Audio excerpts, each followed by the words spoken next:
Right. So we'll run this one for 2 weeks. Nice. Yeah.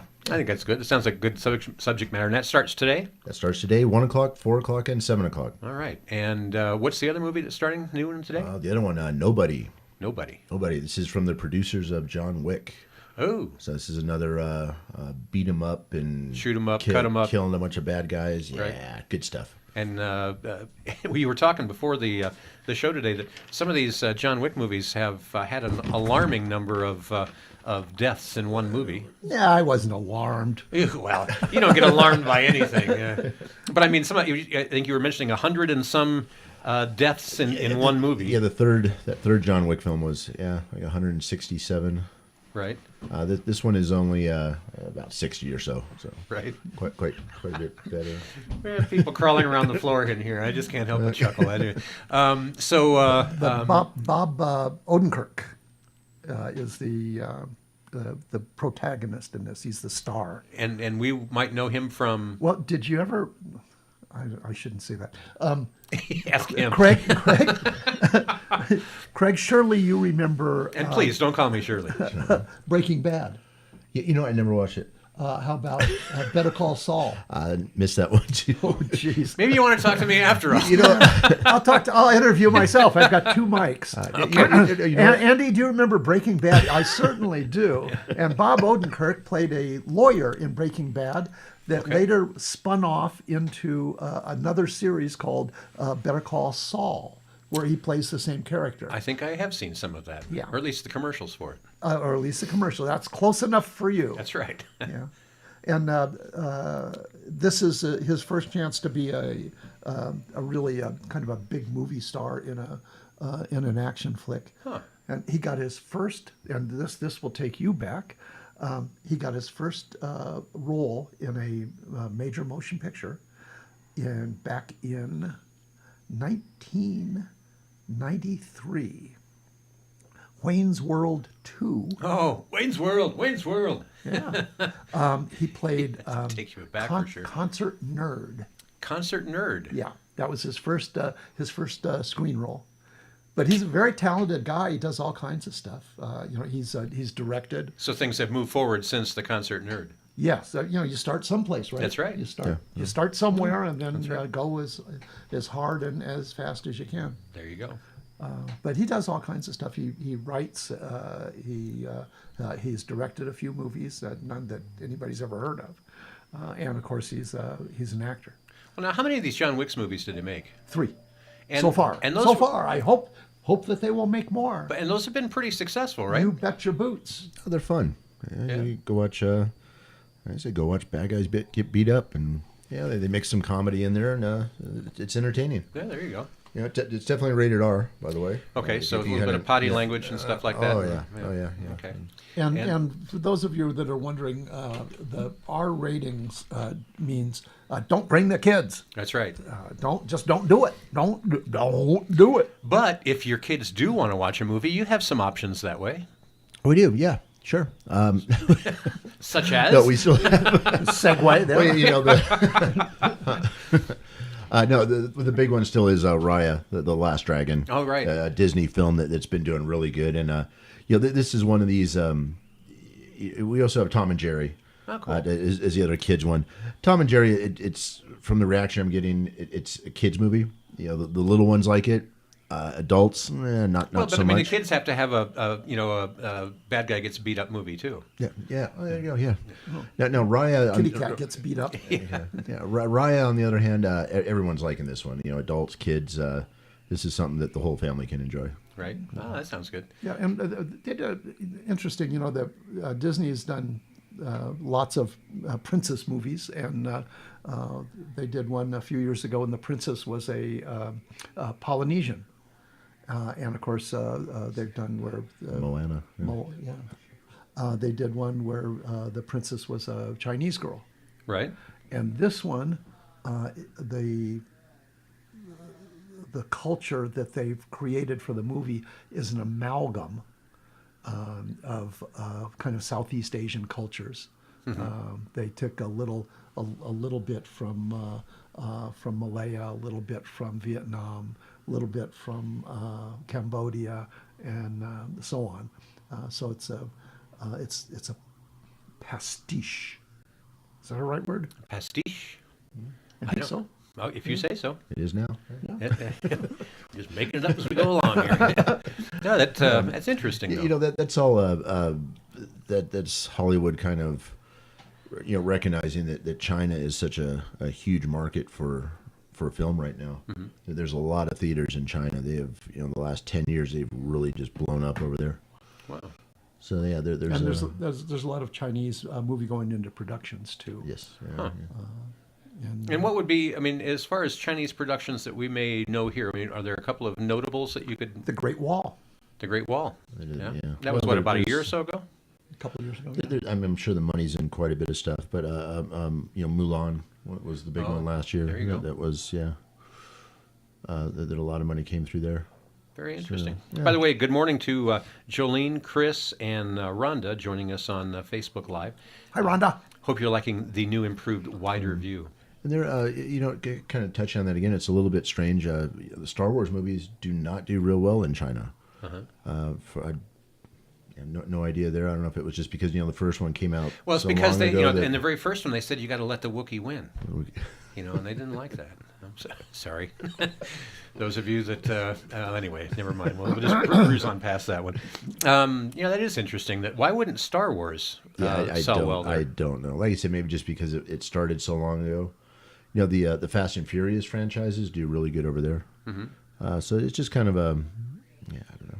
Well, obviously a different culture too. So What was that one that the spinoff they did, Hobbs and Somebody? Hobbs and Shaw. I wonder how that did in China. Yeah, That was a terrible movie. it was pretty hokey. We got the next. Speaking of Fast and Furious. There's another one coming. Yeah, that one originally was set for May 28th, and then Universal got a little bit spooked, and they moved it back to, I think, June 27th or somewhere in there, that last week of June. So we got, 3 more months here, and we'll have another Fast and Furious movie. Well, and, hopefully things will start to, move in a little bit more of a positive direction that way. And that, yesterday here in Arizona, Governor Ducey, relaxed all the state mandates as far as social distancing and all that, and all these taverns and stuff that had to be boarded up there for a while are all open again. Well, and we just went, we've been closed Monday, Tuesday, Wednesday. We're open Mondays now also. So we're okay. just going to be closed on Tuesday, Wednesday. So we're kind of... Slowly getting back after Yeah, it. we're drifting back that way. And by summertime, we're going to have to be back to 7 days a week. Yeah, very cool. So and it's been it's just definitely picking up. We're still not quite where we were, but things are going in the right direction. Right. Now, any other movies going on right now this week that we haven't mentioned already? Sure.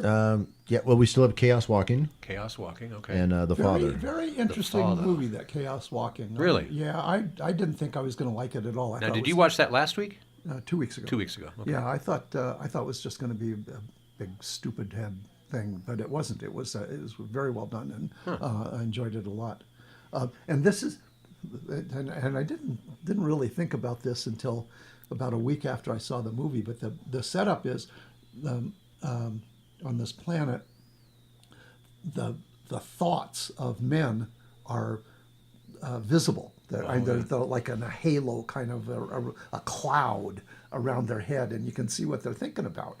And That's a planet I need to stay away from. and women don't have that failing, and it's a lot like real life, where women know what we're thinking about all the time, because after all, we're not complicated creatures. Yeah. I'm usually thinking about, like, lunch. Yeah. It doesn't go very deep. No.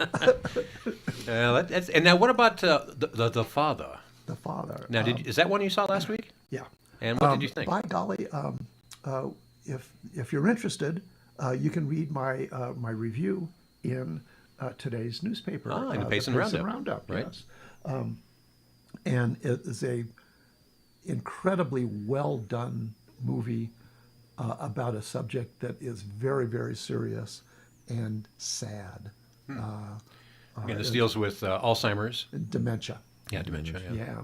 Yeah. And Anthony Hopkins is one of the great actors of our age, and Truly. he is able to bring us right into the room and watch this poor fella deteriorate right before our eyes, and it's just heartbreaking.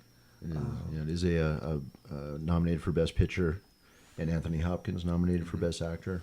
It's a tough subject, especially if you've, as I have, dealt with it with somebody in your family. It's an extra sore subject, but it's pretty amazing. What people have to go through and I'm anxious to see that movie. And I don't normally. I'm not one that really, likes to. Hey, let's go see a really depressing movie. You're not going to come watch it. Yeah, I might. No, you're not going to come watch it. You think so? What do you think I'm going to? I don't think you're not going to come and watch anything. Oh, ye of little faith. What? All right. You should bring the little ones to see Raya and the Last Dragon. Oh, there you go. That could be fun. When was the last time you came to the theater and watched a movie? About a year ago.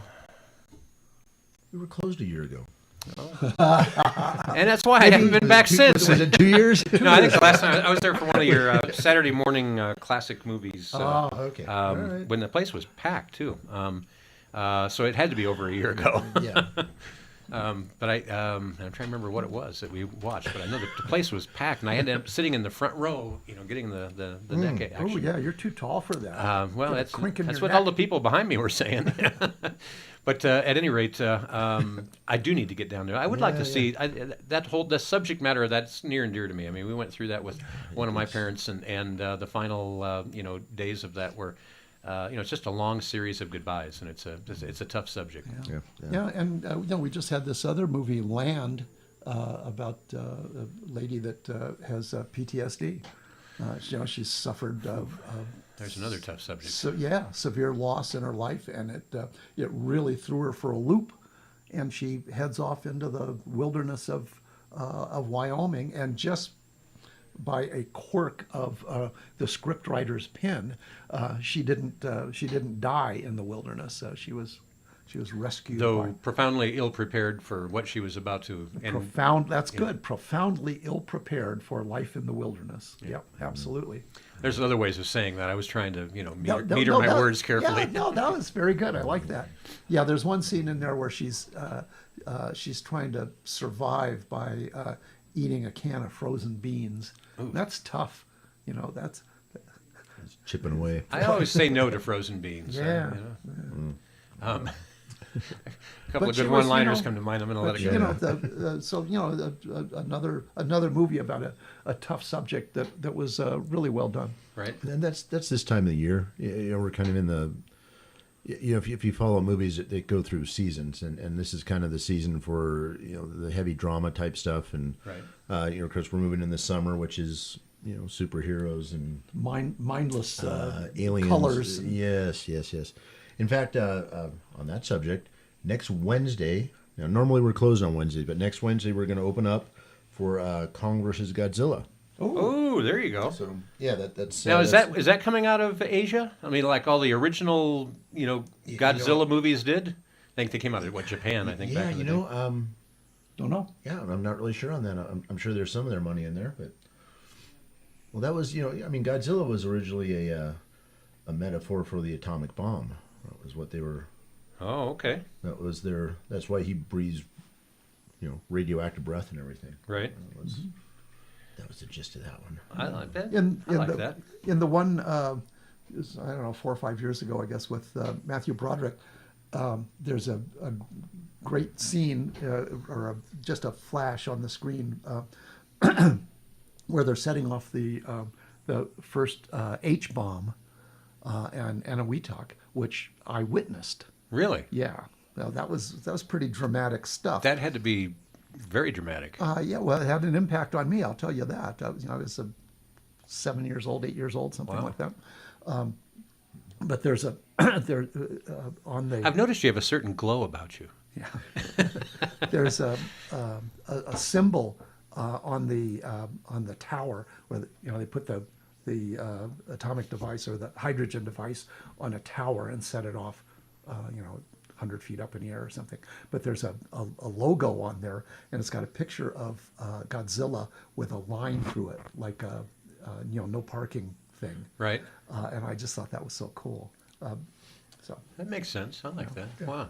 That was a few years ago. Oh yeah, it was 52 or 53. Wow. That would have been interesting, though. I mean, there's been some interesting stories of late of people that used to gather to watch on the Arizona-New Mexico border, watch the nuclear tests, and that the incidence rate of cancer and stuff like that in those families was rather profound, and there's been some type of restitution sought and that kind of thing. But I have to say, it would have been interesting to sit and watch, even though none of them knew anything that there was any kind of radiation threat or anything at that point. This was a couple hundred miles from me, but just sit and watching the light show. Yeah, but it's before dawn, and then all of a sudden from horizon to horizon, this huge bright light. Wow. From a couple hundred miles away. Yeah. Well, it was so far away that the sound came much later. A big, long, prolonged rumble. Wow. Yeah. No, it was really something. That would be a trip, that's for sure. Yeah.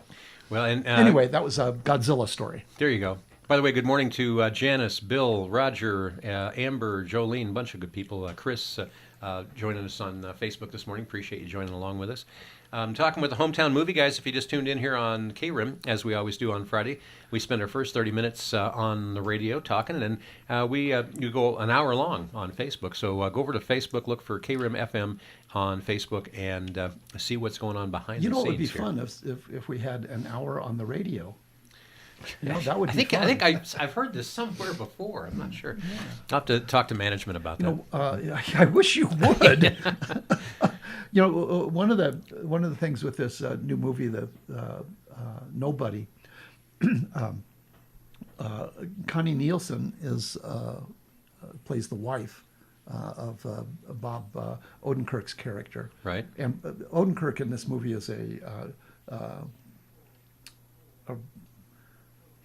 I guess an enforcer, a mob enforcer, and he's retired. He's living a quiet life, and Connie Nielsen is his wife, and you will remember her because you saw her just recently in a whole series of Wonder Woman films. She played I don't know how to say this. Apocalypta. Anyway, the Queen of the Amazons, Wonder Woman's mom. Oh. He didn't see that. No, but if it's the Queen of the Amazon women, I might have to make an exception and go see it, though. That sounds interesting. Did you ever see I think it's called the Amazon Queen in the Avocado Jungle of Death? I don't know how I missed that one. Well, I do. You're not. You're busy chasing doggies out of your yard. So this sounds like a salad dressing or something. Yeah, that was it was kind of fun. Was there zombies in that one? No. Oh wow. Should have been. Yeah. But Would have rounded it out probably. Adrian Barbeau. Ooh, now we're talking. Was played in that, and was That goes back a few years. Yes, I think she was wearing rabbit skins in that one. It was a good movie. In any case, Bob Odenkler in his Better Call Saul plays a lawyer named Goodman. Right. Okay, and in another actor in the same movie that's starting today, Nobody, is Chris Lloyd. Chris Lloyd, you'll know from Christopher Lloyd from Back to the Future. Oh, right. Yeah, he played the crazy old scientist. Yeah, and he's done a few unusual. Well, 228 movies. Really, 228. Yeah, I mean, he's about 100 years old, and he's still doing 3 or 4 or 5 movies a year, including Craig's favorite movie, Piranha Double D, where he played Mr. Goodman. Mr. Goodman. The same name that Bob Odenkirk played in Better Call Saul. Isn't that something? What a coincidence. Yeah. What a coincidence. By the way, Piranha 3 Double D, terribly violent film, among other things. Really, real quick here before we have to get off here. Right. Tonight, she was a deputy's wife. We're doing a one-time showing tonight at 7 o'clock It's the Oxbow outfit is going to be there. Oh, right. It's a Western film that some of them actually were in. They're all going to show up tonight in their Western attire and everything. It's really fun. It's a one-time thing tonight, 7 o'clock, and just $7. Wow, very interesting. Yeah. So it's What's the movie about? the deputy's wife. I get it. Yeah. I know we did. We all know about her. I don't know if and you saw. Actually, I guess it was last year in January. I think Eminence Hill. Yeah, was another one that these guys all did, and the same. I think the same director too. So, like you said, it's just kind of a fun time, and like I said, those guys all showing up in their outfits and stuff. And I see it's their kinda neat. posts on social media on a regular basis, from some of these things, and it had to be kind of exciting for them to be able to play a part in the movie, who gets the chance to do that? Well, it looks like they're making 12 of these things, 12 different westerns. Wow. So this is one of those 12, and we'll be bringing some more in too. So Very cool. like I said, this is good stuff, and I got 2 theaters set aside tonight for that, so we'll have plenty of space for people. Very cool. Very cool. Well, I tell you what, we're about out of time here on K-Room. We got to get you back to more of your favorite music. But again, we're going to keep on talking with your hometown movie guys on Facebook Live. So go on Facebook, look for K-Room FM on Facebook, and we'll continue the conversation. We're going to be talking about violent. I mean, how are we going to brand this? Just violent movies? Yeah, we're going to have to kind of break that up. There's lots of different types of violence too. And some of these, we'll talk about them all. And I heard you talking just before going on the air today. I mean, some of these go back quite a few years. Even some talk about the violence in Ben-Hur. I heard you talking about, yeah. Well, and that's people died during the filming of that. yeah, so sure. it's going to be. We'll talk more about that here on Facebook in just a moment. In the meantime, on K, I'm going to get you back to more of your favorite music. Have some tunes coming up from Van Halen, Paul McCartney and Wings, Cat Stevens, Manfred Mann, and more. But first, a look at Rim Country weather. Now here's the K-Rim weather for All right. Little change in audio and stuff, but now it's just us on Facebook. And glad to have you along. So violent movies. Now, we were talking. I made the comment a minute ago about your conversation that I overheard earlier regarding Ben-Hur and the chariot scene in there, where, as I understand it, somebody was killed during the filming of that, as those chariots wiped out and stuff. But they actually, I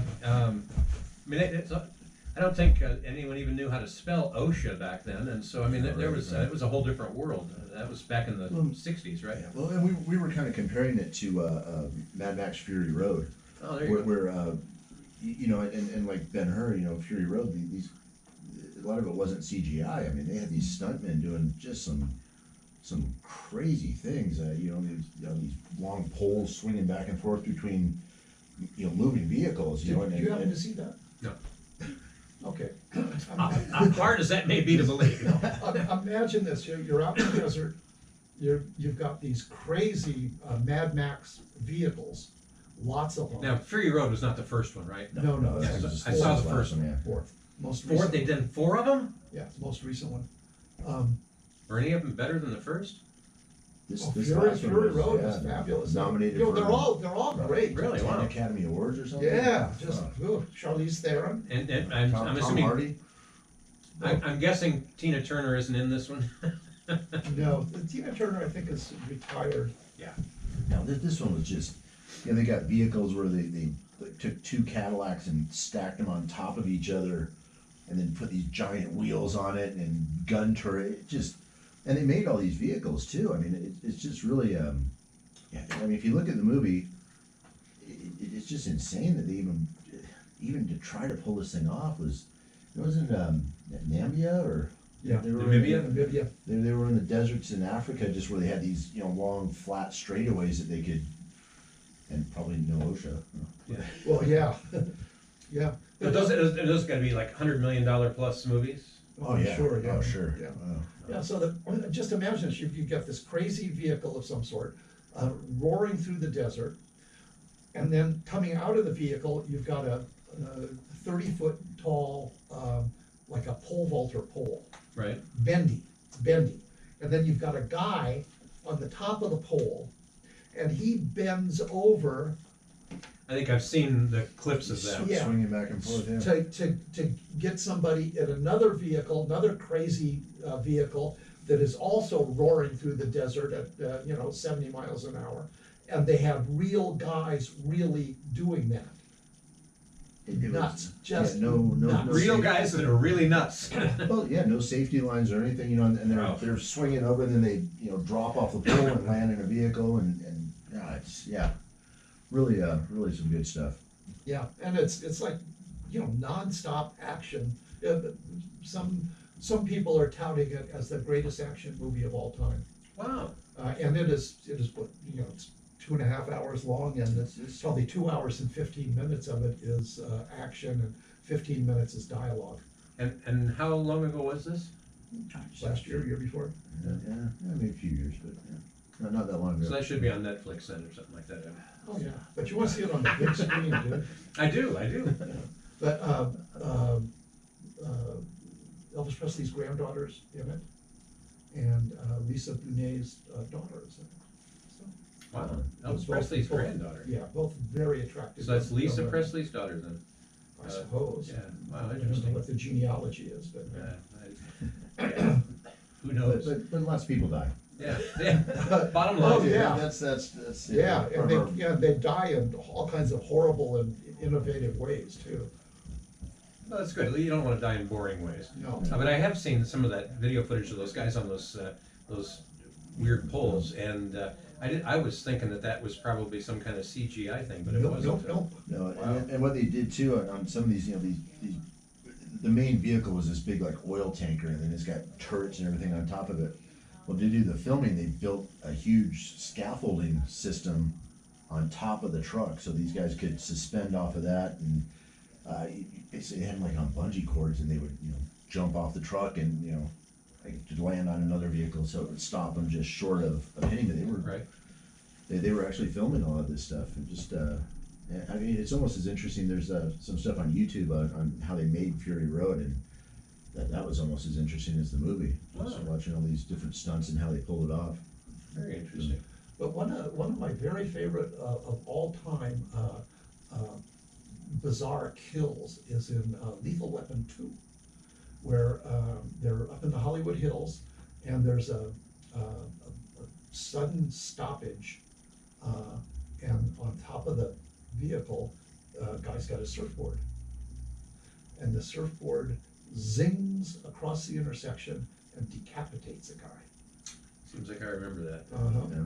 I mean, that's, I've never seen anybody do that again, but that was a Surf's up. yeah. That one leads into some of the horror violence. I guess is another a type of violence, and you've got some of these franchises, Final Destination, Saw, the Saw films, where they're just coming up with unique and awful ways of Variations on a theme of Texas Chainsaw Massacre. I mean, Yeah. those movies that goes back a lot of years, but I mean those kind of movies seem to keep getting remade, and I think But there's the shock factor is what they're going for. yeah, and there is a market for them. They don't cost dink to make, and people like to go to see them. Well, the kind of the classic example of that is one, and I know that you haven't seen this, so I'm not going to ask you. It's called Cannibal Holocaust, Yeah, I think I did miss that one. but it's a Cannibal Holocaust. yeah. This one is so graphic, so vile that it's an Italian exploitation flick from the 70s, I think. But it's so vile that it was banned in Italy. Oh wow. Yeah, Where it was made. where it was made. Yeah, and they tried to actually prosecute the director for murder because it was so realistic that they thought that they actually killed people in the movie. it's Wow. there's that shock. That's what they're shooting for. There is just trying to shock people with Right. just how violent they can get. And Bet it's you been never kind seen of this a- before. Yeah. Been kind of a competition, I think, really to get that going, and that's That's just icky stuff, in my opinion. I agree, but I mean, there's a market for it. Some people, like I said, those Saw movies are just. Right. So you go way back, you got Mondo Connie. Oh, that was a whole series of vignettes of just icky stuff, but Saw was pretty icky. I think in my younger days, I like Texas Chainsaw Massacre and some of those. I saw those back then, but after a couple of decades of disasters, I really can't. I've seen too many weird things to want to go relive any of that. When it comes to well, that's you get into, not really shock violence, I guess, but some of the war movies. Saving Private Ryan. Ooh, there were some scenes in there that were pretty, But- the opening scene. But I mean, that's also the reality of that, Yes. and they're not doing it for the shock value. Right, It's more to exactly. make the realism come through. Sure. And that I'll buy that. Yeah. That Saving Private Ryan, I think I've seen it 3 or 4 times. So at least And there those are are- some movies that I have seen. Those are pretty rough. But then my favorite is one of the sci-fi horror. Where you have aliens and stuff, and some of that. Well, the alien movies are a good example. Yeah. Now that first one was pretty. Of course, bursting out of the guy's chest. Everyone remembers that. But when you have aliens killing each other, that can be pretty violent. But Not just aliens, so who yeah, cares? exactly. You don't have that realism mixed in with it. Well, who knew that aliens slobbered so much too? Well, and sometimes some of them got acid slobber, Ooh. and you don't want to get any of that on That'll you. leave a mark. Yeah. But But I like the fun ones, the lighthearted ones, the lighthearted violence, like the El Mariachi. okay. It's part of a three movie series done by Robert Rodriguez, and they're just wacky and fun, and people get killed like crazy. Well, and not really getting killed like crazy, but in much the same way as far as some significant violence, but also some lighthearted material. When you look at like Raiders of the Lost Ark and some of those movies, I thought those were tremendously entertaining. The guy, it was pretty entertaining when the guy walks into the moving propeller, right? Those were Nazis. Oh, that's just you all over. Yeah. Well, those were Nazis. You can, Yeah, that's right. You can kill Nazis indiscriminately. And the other guy gets his face melted off. That was great. Yeah, that was, and that lacked a little bit of the realism side of things, but That was you fun. needed to do something to him, and melting his face was a good one. Yeah. But and or in the one where you got the big old huge dude with like the sword that's going to come and and he just pulls a gun out and shoots him. Okay, next. I'm easily entertained. Yeah, well, those were actually, wasn't it that first or second Indiana Jones that brought on the PG-13 rating? Oh, really? Because I think back in the '70s they didn't have PG-13. It was just PG and R. Right. And you had some movies. Well, Jaws was another one. Jaws is rated PG.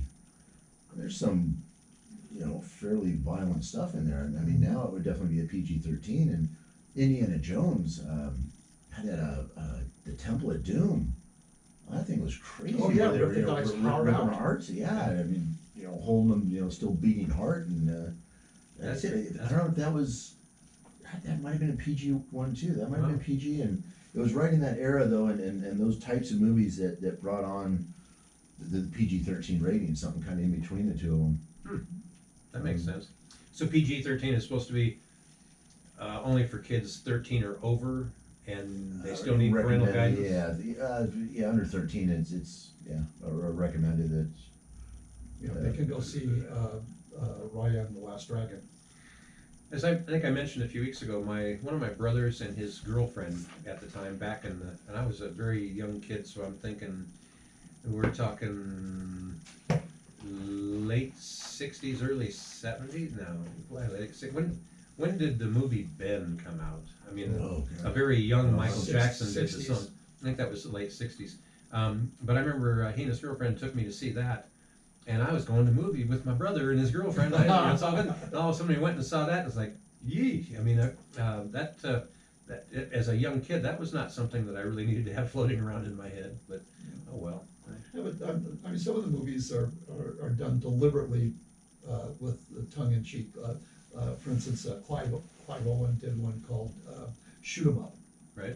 Yeah, and that was great. not much of a plot, but plenty of shooting.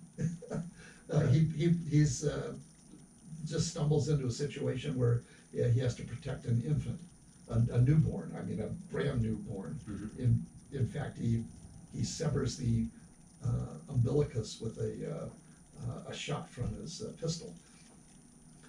Well, that's a good aim. Yeah, no real plot to it. It's just lots of shooting. You know, when I was looking this stuff up, one of the highest body counts, Hot Shots. You know, Really? Charlie Sheen. That's a comedy. Yeah. Well, they were making fun of it. They actually had a kill counter on the screen while he's just got like a 50 caliber machine gun and he's just killing bad guys. And there's a counter going 1, 2, 3, 4, 5 in the top corner as he's doing it. Can't understand why we have so much violence in our society these days. But, Yeah, that was back in the 80s. but you know, we do seem to have. I mean, there's a long history of.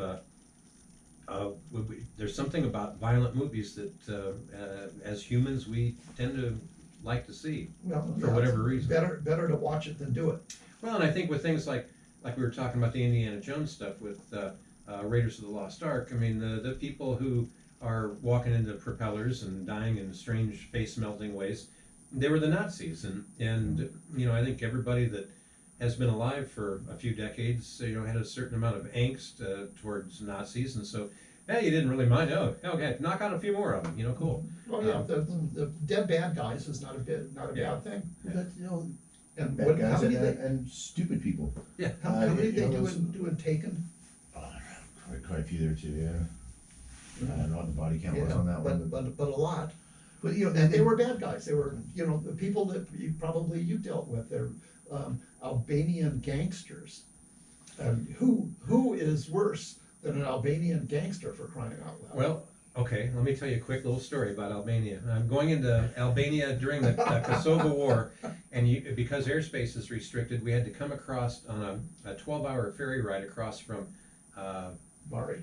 Bari, Italy to Durrës, Albania. And as we get off the ship in Durrës, I'm sitting there and there's this little girl who looks like she's, I don't know, 6, 7, maybe 8 years old at the most, standing there, and she's looking at me and she's winking and smiling. And I'm like, that's kind of strange and funky. And I look around and down the sidewalk a little ways, I see her handler sitting there, you know, waiting to see if I want to take the bait. And of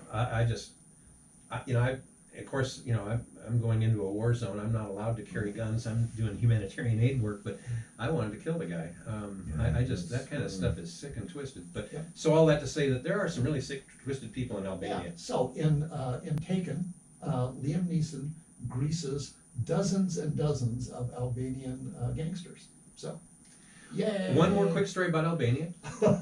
In the capital of Tirana. Tirana, Albania, is in the middle of the town is the palace of sorts where the dictator used to live, and this was one of the only, if not the only, country that had declared itself atheist, and you couldn't go in anywhere near the palace there. There's lines on the pavement outside. If you step across that line, they don't warn you or anything else. They just shoot you and you're dead. And the whole country at the time, they had all these little concrete mushrooms all over the place, and these were bomb shelters. So when the infidels came, the country gave you your own bomb shelter to protect you, and so you felt good that your country was protecting you by giving you this concrete bomb shelter. And people were in the most abject poverty, famine, a lot of problems that way. Meanwhile, in the palace, the dictator was, living large, and they finally found out about that, and the dictator went bye-bye. But that's if you want to study weird history, Albania is an interesting one to watch. Yeah. And the food sucks, so, you know. Okay. Well, And Clive Owen, who's in Shoot 'Em Up, was in another movie with Denzel Washington. It's a heist movie where they built the fake inside the vault. Anyways, it is a heist movie, and in the movie they have a recording of Hotha, the Albanian dictator, because they're flummoxing the police, so they have a recording of this guy. They know that the police have bugged them. They're inside the bank with hostages and everything.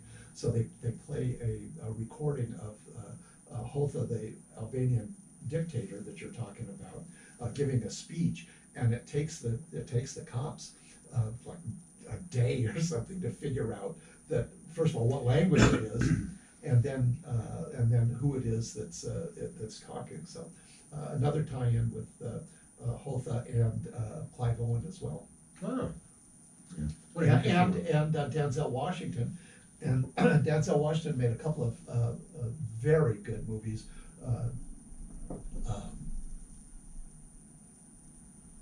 The Equalizer and The Equalizer 2. And speaking of bad guys, he's dealing with Russian mobsters, just as bad as Albanian mobsters. And he goes in this guy's office, and he checks his watch, and he's unarmed. He's in the gangster's office, and he's got 4 or 5 henchmen in there, and he turns his stopwatch function on his watch because he wants to see if he's missing a step. He wants to see how long it takes him to kill everybody in this room, and it didn't take him very long. And one guy he kills by taking a shot glass and ramming it through his eye. Wow, here's looking at you, kid. Yep. Wow. So Denzel Washington, good action hero, and a good body count in that too, and bad guys. Yeah.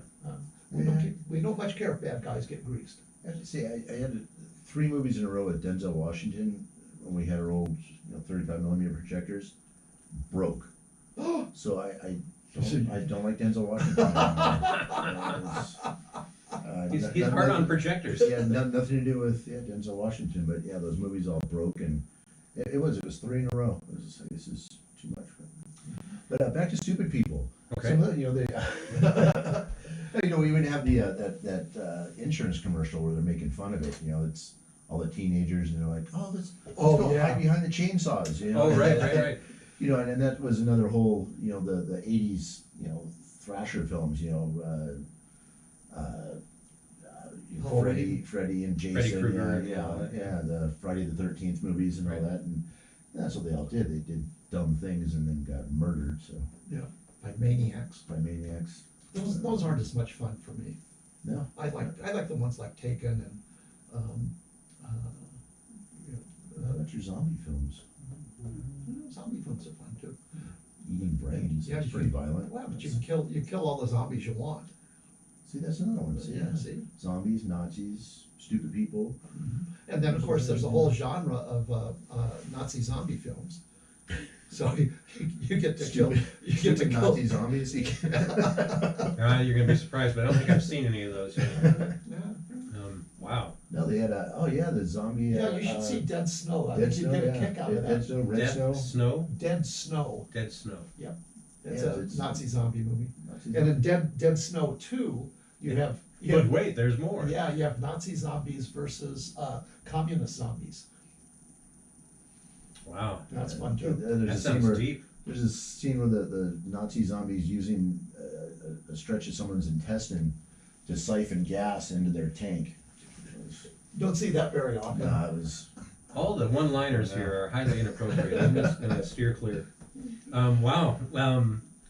And at what point did someone say, "I know what we'll do. We'll have him use a big part of someone's intestine to." Well, that's what they're doing. I think they They're must have been drinking Like I said, the Saw movies are just notorious for that. Is they're just coming up with these awful, terrible ways of killing people that are gonna. For instance, the one why people are afraid of needles. So there's one of the Saw movies where they throw someone into a big pit that's just full of syringes. Oh. So so it's just that type of nasty stuff. And another one, they lock someone in this giant oven and lock them in there and then turn it on. And Well, I think they're playing on our primal fears, while sure, also sure. playing on the fact that, well, we can kind of justify that if we're just killing off Nazis or communists or dumb people, or it's little bit, yeah. weird how they play with your brain on that kind of stuff. Now, we mentioned Charlize Theron in the Mad Max Fury Road. Yeah. But she's also in another movie in this genre called Atomic Blonde. And boy, oh boy, is there some good beating up in that one. And they're beating up commies in that one, I think.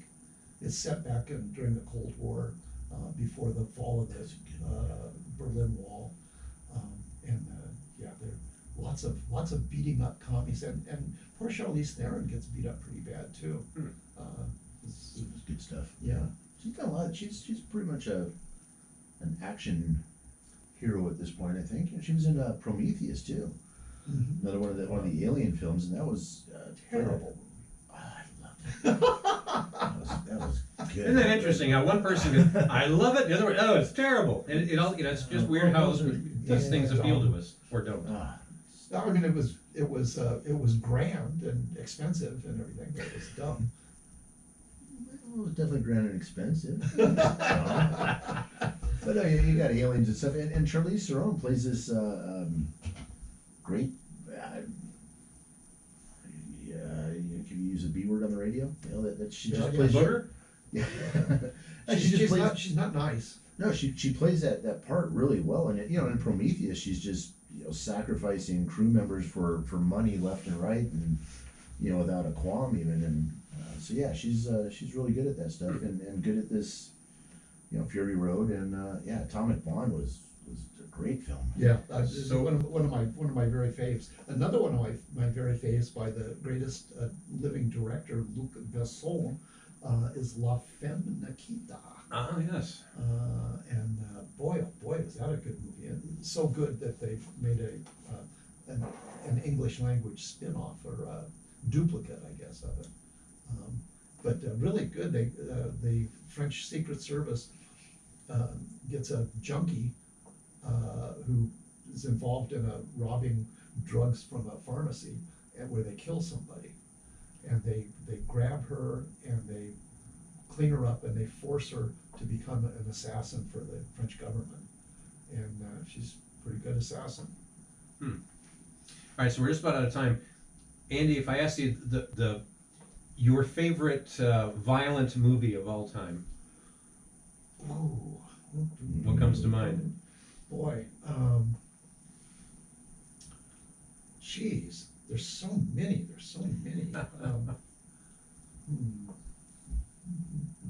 I think I've got him stumped so far. How about you while he's thinking about that? Going way back, RoboCop. Oh, there you go. That first RoboCop was well, the first and second were both terribly violent. Mm-hmm. Universal Soldier. Ooh, wow. That was pretty. That was Dolph Lundgren and Jean-Claude Van Damme, where they were reanimating soldiers, using them in as like mercenaries. Now, I have to admit that most of the really violent stuff that I've watched have been based on true stories, and I think the one that I don't know that it's not one of these that necessarily has the little ticker up there telling you the body count as someone's wheeling around a 50 cal, but Hamburger Hill was a pretty interesting story from the Vietnam War, but that's I don't. Platoon, yeah, same kind of thing, yeah. But spooky stuff. But I guess those would be at the top of my mind. And as far as top of mind, has anything gotten to the top of yours yet, Andy? Yeah, well, they're geez, it's just hard to pick. Just so many one. violent movies, so little time. Yeah, I really like Get the Gringo. I really like Ronin. Oh, there you go. Did you ever see that one? No, I know of it. Boy, that was a good movie. Keanu Reeves, yeah. Not Keanu Reeves? No. Ronin? Oh, that maybe that's a different. A different. This one's about mercenaries in Europe with Robert De Niro. And Jean-Luc, Jean Reno. Jean Reno. See that one? Does Rocky count as Sure. There you go. Those are all pretty violent. Yeah. Well, They're not shooting them, but they're beating them up. at least the last 20 minutes of the movie. Adrian. Starship Troopers. There's a great scene in there you Starship go. Troopers where a guy gets penetrated by, how ants' feet are pointy. Well, this guy gets penetrated by a big insect's foot. That's the insect's 20 feet tall, and just goes right through the guy. Conan the Barbarian. Arnold There you go. Schwarzenegger. Yeah. Yeah, the first one. That was. Starship Troopers. That's a record for decapitations. A lot of decapitations in that one. Yeah, a lot of. And just for aesthetic purposes, the most beautiful exploding spaceships ever put on film is in Starship Troopers. It's just gorgeous. Things go off. Gorgeous isn't a word that really comes to my mind when I think of spaceships blowing up, but that's interesting. Some of those things. Really pretty. Conan the Barbarian. That scene with his mom where he's holding her hand and. Right at the beginning there. That guy cuts her head off and. They do it in slow motion, and his mom just kind of falls away from him, and the little kid's he's like 7, 8 years old, and he's just like, That'll change your attitude towards things for sure. Well, it changed his attitude. It made him into a meanie pants. Hey, we're out of time, but thanks for joining us on K-Rim this morning, as well as here on Facebook. And don't forget that every Friday we always have the hometown movie guys with us, Tina, Craig, and Andy. Tina couldn't be here today, but we hope to have her back here next week, and we hope you'll come back too and join us. Thanks for being with us today. Appreciate it very much.